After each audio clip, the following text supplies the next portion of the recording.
you're hearing from everyone that you need a really pretty, cohesive, aesthetically pleasing Instagram feed. You may have even heard you need 10,000 followers to make 6 figures. Those are lies. Or let's not call them liars. I'm just gonna say they're myths. Those are mythical fairy tales that are far from the truth. Welcome to my YouTube channel. I'm Erica Johnson, the owner of ePartners Marketing, also the host of thecontentcure.co, where I talk about all things social media, blogging, and video marketing. And today you're in for a treat. I recorded a podcast episode yesterday in which I dropped a line that I came up with while I was teaching a workshop with Tuesdays Together underneath Rising Tide. Whoop, whoop. Anyways, I said the line, I was like, break up with your pretty feed. And so I'm going to give you this gift of sharing with you the truth. No one cares about your color scheme. No one cares about your Lightroom filter. No one cares about your pattern. The only people that care about things like that are going to be your competitors, but not the ones that make more money than you because they don't have pretty feeds, baby. The only people that are going to care about that are the people trying to take a piece of your pie. The people that make less money than you. Those are the only people that are going to critique you and say, oh, her feed isn't pretty. His pictures don't match. No one else cares. No one else cares. I promise. Just like I said in my podcast episode yesterday, when I had a pretty feed, what happened was I was in prison. I couldn't post what I wanted to post because it didn't fit the pattern. My pattern was white, pink. And then the other version was white, pink, black, white, pink, white, pink. And it just didn't work because, like I said, nothing was getting posted unless my, background of my images for my business. I design websites, I design logos, I design business cards, flyers. So I do graphic design, I also do marketing, okay? And so when I would do mock-ups of either a campaign that I had going on or a design project I just finished, I couldn't post it because it didn't fit the pattern. It didn't fit the grid. It wasn't pretty enough. And so I'm here to set you free if you've been struggling with that. If you're waking up to the, wait, this isn't fun anymore. Like, social media should be fun. Posting your videos should be fun. Posting your pictures should be fun. Sharing your products should be fun. Social media. If you're feeling pressured, you're not going to want to promote your business. And the moment you stop promoting your business, you'll see a drastic drop in sales, okay? I'm not being Debbie Downer. I'm just being honest. So I don't want that for you. If I can save you from that, I'm going to. If you're wondering why I'm holding a fan, these 2 big ol' photo lights behind the little iPhone are hot. So I recorded a video just now sharing the 5 things you need for awesome content. I was getting kind of hot. Could have turned on my loud fan, but I plan on making this into a podcast episode. So I was like, no, I want it to be quiet, cool, calm, collected. But yeah, you need to break up with the pretty feed quick and in a hurry. No one cares. And I know this is true because my TikTok, when I look at my TikTok, it has very little, small audience, very micro audience. But the views on some of those videos are doing really well and they're not perfect. They're not cookie cutter. They don't have a pattern. There is no pattern. And then another wake up call for my own business, for my own brand, and then that I implement with my clients is, because I used to be one of those people when I would do social media management and social media design for other people, I loved making it aesthetically pleasing. I loved having a pattern. I loved having it look really cute. Okay? That's what I liked. But on the other side of this now, I can see that, the highest earners on Instagram, their feeds aren't pretty. Some names I can drop. Are they aesthetically pleasing? Sure. They all have high quality video. They all have high quality photos. But like I said, they don't have the exact same filter each time. They don't care about a color pattern or color scheme. They don't have a pattern. And it's not all perfect, okay? Like some names we can drop that I'm pretty sure you're familiar with. Jenna Kutcher, Jasmine Star, Gary Vee, Jerisha Hawk,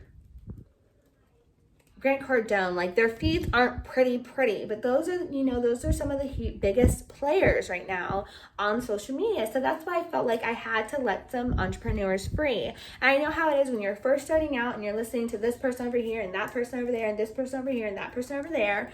And they're telling you that, and they're telling you, that the grid, focus on the grid, get Planoly, focus on the grid. Nothing wrong with Planoly. I used Planoly as an example in the last one. Now, I admit, I've been a Planoly customer for a few years now to plan my social media, but I use it different. I'm not looking at it from a pattern perspective. I'm looking at it as just specifically a scheduling tool.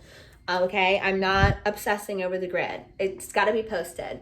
One of my favorite quotes from this year, 2020, is perfect is better than done. And I'm saying that to say to you, instead of you wasting time to post until the grid is perfect, go ahead and post it. See what happens.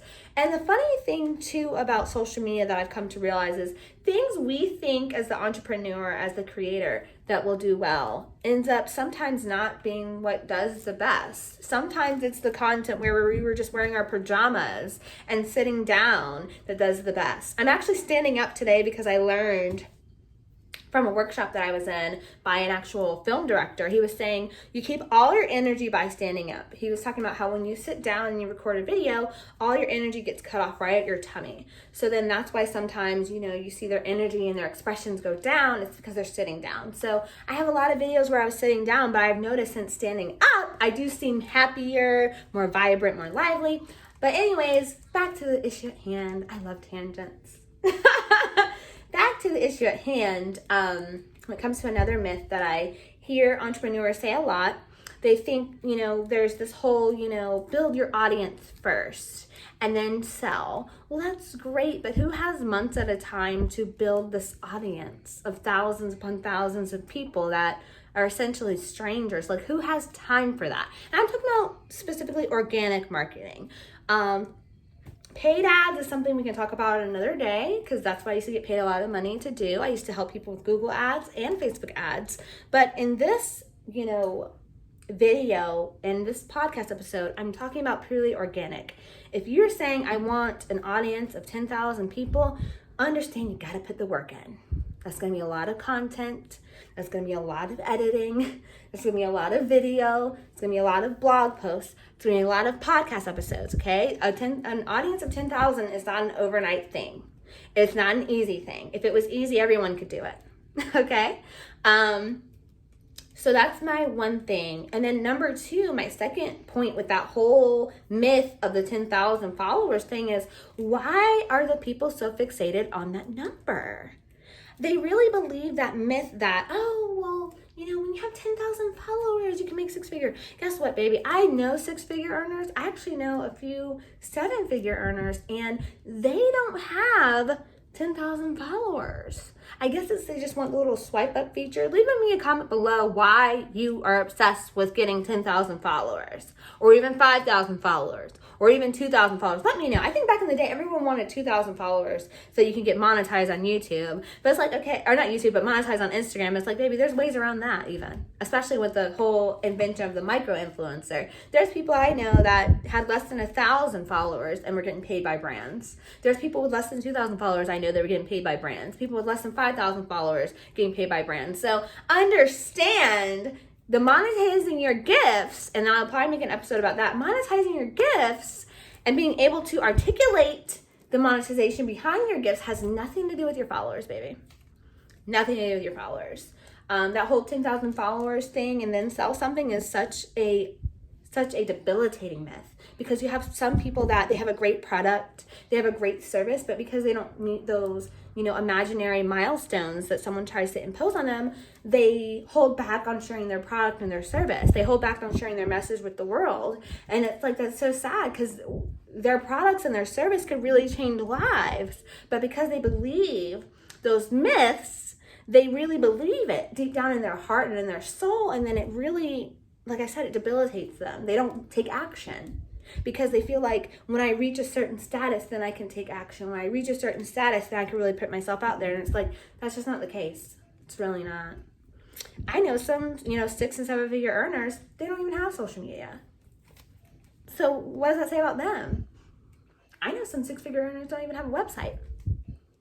I know some six-figure earners never had a website. They just got a website this year working with me.